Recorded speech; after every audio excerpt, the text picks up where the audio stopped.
This episode is sponsored by ExpressVPN.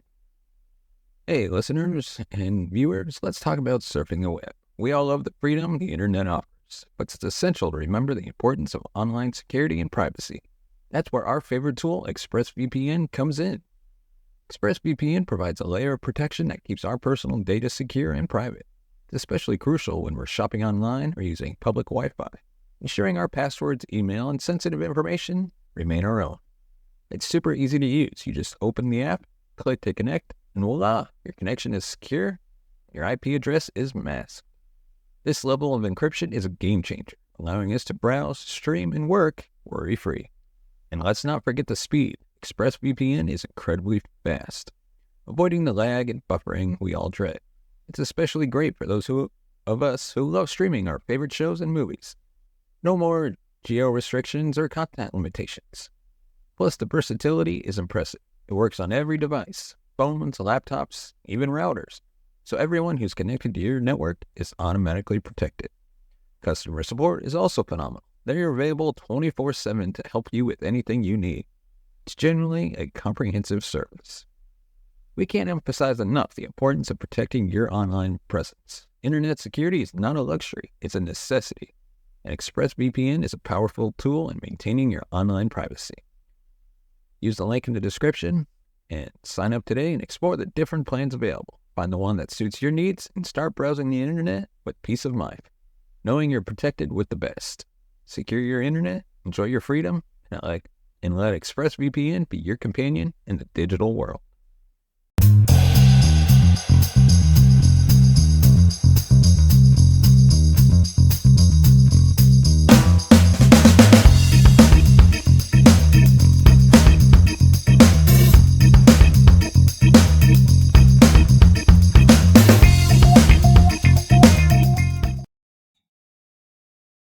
Welcome to a new season of the True Crime Never Sleeps podcast. This season, titled Boardroom Betrayals, we dive into stories of American greed, from the healthcare industry to Wall Street. But before we dive into today's story, we'd like to remind you can find us on Facebook, Instagram, TikTok, and Twitter, or X, whichever you call. Just search True Crime Never Sleeps. And as always, check out our sponsors in the description below and consider supporting them, which in turn do help support our channel. So without further ado, let's dive into today's episode. Our first episode is Elizabeth Holmes and Theranos. Elizabeth Holmes emerged on the tech scene as a wonderkid, someone who is poised to revolutionize the medical industry with her company, Theranos. Her idea was simple yet groundbreaking: to make blood testing faster, cheaper, and less invasive. She promised that with just a few drops of blood, her technology could perform hundreds of tests, from cholesterol checks to cancer detection. This concept wasn't just innovative, it was transformative. It promised to change the face of healthcare, making vital blood tests accessible to everyone, even those afraid of needles or unable to afford regular lab work. But who was Elizabeth Holmes? Born in February 1984 in Washington, D.C., Holmes was raised in a family with high expectations and an impressive lineage. Her father worked in government agencies and her mother in congressional committees. Even as a child, Holmes exhibited a relentless drive and a keen interest in science. She spent much of her youth pursuing her interests in computer programming and showing an entrepreneurial spirit. Holmes' journey to Silicon Valley stardom began at Stanford University, where she enrolled at the School of Engineering. It was here, fueled by a passion for science and a desire to make a significant impact, that the idea for Theranos started to take shape. Inspired by a personal fear of needles and a desire to help those in need of regular blood tests, she envisioned a technology that conducted extensive tests using just a drop of blood or two. In pursuit of this dream, Holmes did something audacious. She dropped out of Stanford at the age of 19 and founded Theranos in 2003 with the money she had saved for education. The early days of Theranos were marked by rapid growth and a swelling of excitement.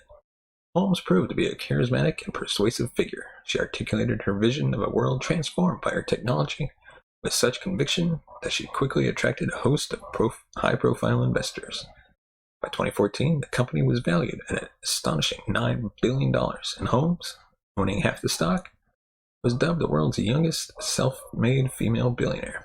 The media hailed her as a genius, a revolutionary. The next Steve Jobs, she became a symbol of innovation and success.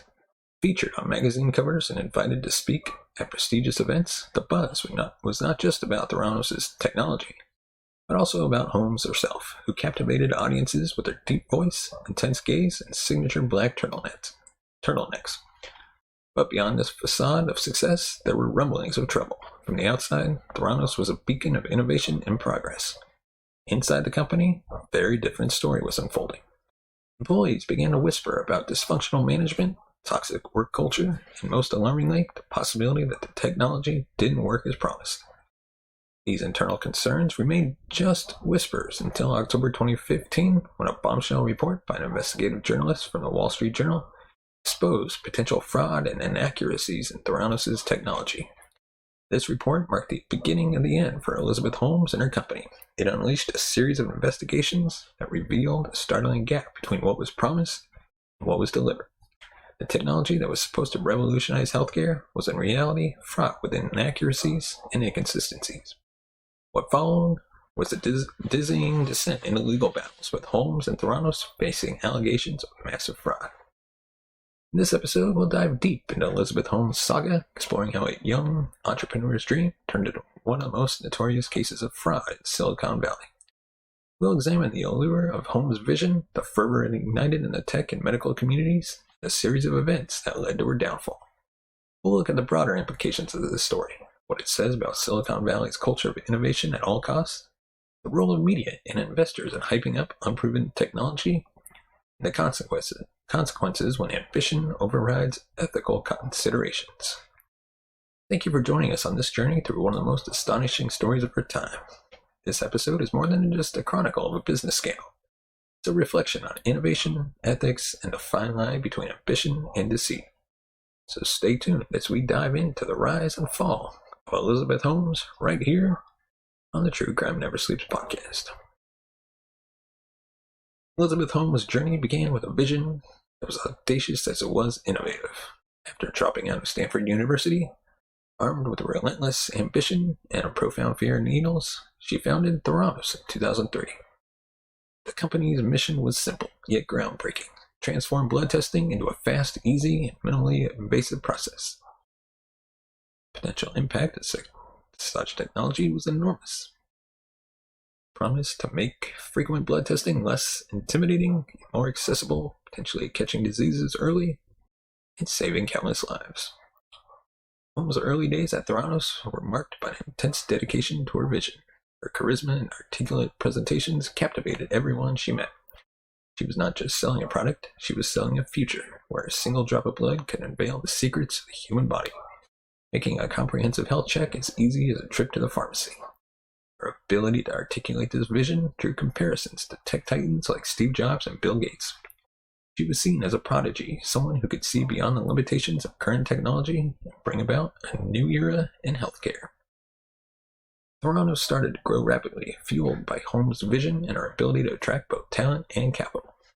By 2010, the company raised more than $90 million from venture capitalists and private investors, an indication of the confidence the market had in Holmes' vision. The company remained in stealth mode for most of its early years, shrouded in secrecy, but surrounded by an aura of expectation and excitement. Holmes was a master at controlling the narrative, and the mystery only added to the allure of Theranos. Holmes' persuasive abilities extended far beyond the boardroom. She managed to assemble a board of directors that ran like a who's who of government and industry luminaries, including former Secretary of State George Shultz and Henry Kissinger, and former Defense Secretary James Mattis. This star-studded board lent an air of legitimacy and gravitas to Theranos, further convincing investors and the public that the company was on the brink of a healthcare revolution. As Theranos began to emerge from stealth mode, Holmes became a media darling. Her compelling personal story, a young, articulate woman making waves in the male-dominated tech industry, was irresistible to the press. She was featured in major publications, and her TED Talks and public appearances drew large audiences. Holmes' portrayal in the media was not just as a CEO, but as a visionary set to change the world. Her signature black turtlenecks, intense gaze, and deep voice became part of her mystique. The technology she was developing, known as the Edison, promised to conduct hundreds of tests on just a few drops of blood. This was a stark contrast to traditional methods that required multiple vials of blood.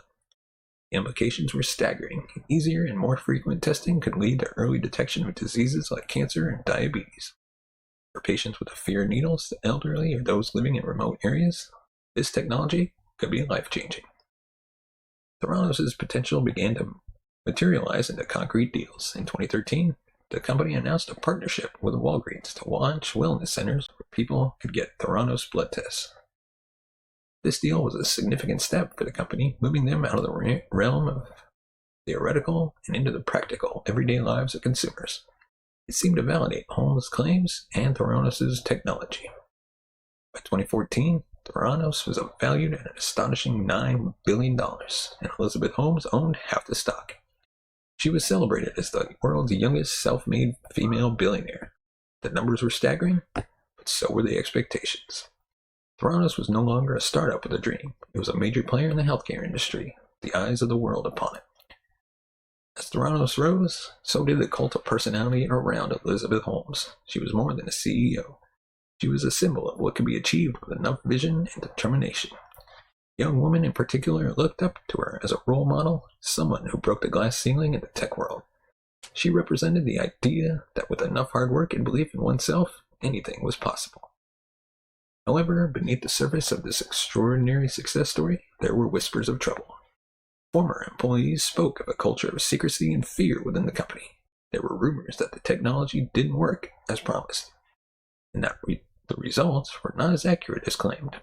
But these doubts were drowned out by the overwhelming chorus of praise for Holmes and her company. October 2015 marked the turning point for Elizabeth Holmes and Theranos. As an investigative journalist with the Wall Street Journal published a groundbreaking article that cast serious doubt on Theranos' technology. The report, based on months of investigation and interviews with former employees, suggested that the Edison machines were unreliable and that Theranos was using standard blood testing equipment for the majority of its tests. This revelation was seismic. It challenged the very foundation upon which Theranos was built and upon which Holmes had staked her reputation. The article painted a picture of a company that was at best compromising and undelivering, and at worst engaging in outright deception. Elizabeth Holmes responded to the allegations with defiance. In interviews and public appearances, she vehemently denied the claims, asserting that the technology was revolutionary, that the company was being transparent with its partners and regulators. This response was characteristic of Holmes' approach, facing criticism head-on and maintaining an unwavering belief in her vision and technology. As the fallout from the report continued, regulatory agencies began to take a closer look at the company. The Centers for Medicare and Medicaid Services and the FDA launched investigations into the company's practices and technology. These investigations were a significant escalation in scrutiny and posed a grave threat to the company's operations and reputation. Former employees of Theranos began to come forward, painting a picture of a company culture steeped in secrecy and fear. They described an environment where dissent was not tolerated, and employees were pressured to deliver results that matched Holmes' public assertions, regardless of the scientific realities. This culture, as described by ex-employees, was a significant factor in how the problems at Theranos were allowed to proliferate unchecked. Theranos' business partners, including Walgreens and Safeway, started to feel the heat. With the credibility of the company's technology in question, these companies found themselves in a precarious position. They had invested heavily in the partnership, both financially and in terms of reputation. The possibility that they had been misled was not just a business problem, it was a potential PR disaster. As 2016 dawned, Theranos was in a full-blown crisis. The narrative had shifted from one of a groundbreaking company on the verge of changing the world to a cautionary tale of hubris and deception. Theranos began to unravel at a startling pace.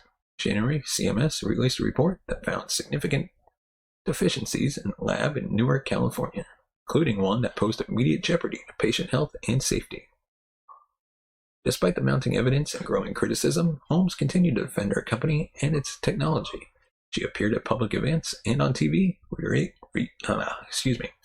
reiterating her belief in Theranos and his mission.